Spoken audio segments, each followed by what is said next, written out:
গতকাল আলোচনা হয়েছে যা এখানে আলোচনা হবে জ্বালানি সংকটের বিষয় নিয়ে, কিন্তু হঠাৎ করে যে এলপিজির দামও বাড়ায় দেওয়া হলো, যে দামটা বৃদ্ধি করা হয়েছে সেটা যেহেতু মাত্রাতিরিক্ত, দামটাকে কমায় নিয়ে এসে যাতে একটা সহনীয় পর্যায়ে এটাকে নিয়ে আসা হয়।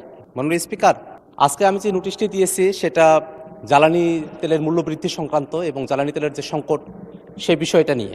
আপনি জেনে থাকবেন যে আমরা বৈশ্বিকভাবে একটা সংকটের মধ্যে আছি, একটা যুদ্ধ পরিস্থিতি চলছে, তার প্রেক্ষিতে বাংলাদেশে একটা জ্বালানি সংকটের মতো একটা পরিস্থিতি তৈরি হয়েছে। কিন্তু আমরা খবরাখবরে নানা ধরনের খবর দেখছি যে আমাদের যে তেল সংকট সেখানে কৃত্রিম কিছু বিষয়ও আছে।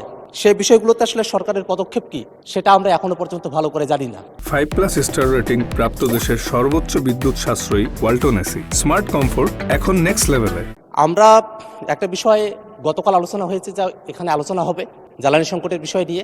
সেই সময়টাতে সরকারি দল বিরোধী দল আমরা পরস্পর আলোচনা করব, কিন্তু হঠাৎ করে যে এলপিজির দামও বাড়ায় দেওয়া হলো, আমাদের যারা রান্নাবান্নার কাজে করতেছেন, বিভিন্ন উৎপাদনের কাজগুলো করতেছেন, তারা কিন্তু এই সময়টাতে ভালো করে এই রান্নাবান্নার কাজগুলোতে তারা করতে পারবেন না যদি এইভাবে এলপিজির দামগুলো বাড়তে থাকে। এই কারণে আমরা সরকারের কাছে এই বিষয়টাতে আহ্বান জানিয়েছি যাতে করে যে দামটা বৃদ্ধি করা হয়েছে সেটা যেহেতু মাত্রাতিরিক্ত, এই মাত্রাতিরিক্ত দামটাকে কমায় নিয়ে এসে যাতে একটা সহনীয় পর্যায়ে এটাকে নিয়ে আসা হয়। যেভাবে ওভারনাইট তেলের দাম বাড়িয়ে দেওয়া হলো, জ্বালানির দাম বাড়িয়ে দেওয়া হলো, এটা জনজীবনে যে একটা নেতিবাচক প্রভাব পড়েছে, সেই নেতিবাচক প্রভাব থেকে বেরিয়ে আসার জন্য আমরা সরকারের কাছে আহ্বান জানাবো।